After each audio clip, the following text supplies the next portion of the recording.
Мен Кара Суу районунун тургуну болом.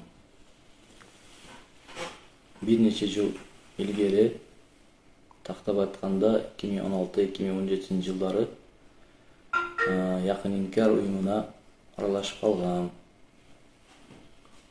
Бул боюнча суд жоопкерчилигине тартылган. Азыр күндө ойлонуп, бул акым туура эмеслигин түшүнүп жеттим. Анан бул акымдан ачык чыкканым жарыялайм. Яна айтып кетерим, кыргызстандыктарга, кара сулуктарга, жердештерге түшүнбөй эле туура эмес жолдорго кирип калбагыла, анан өкүнүп жүрбөгүлө экен. İnsanlık bir maslahatım inşallah.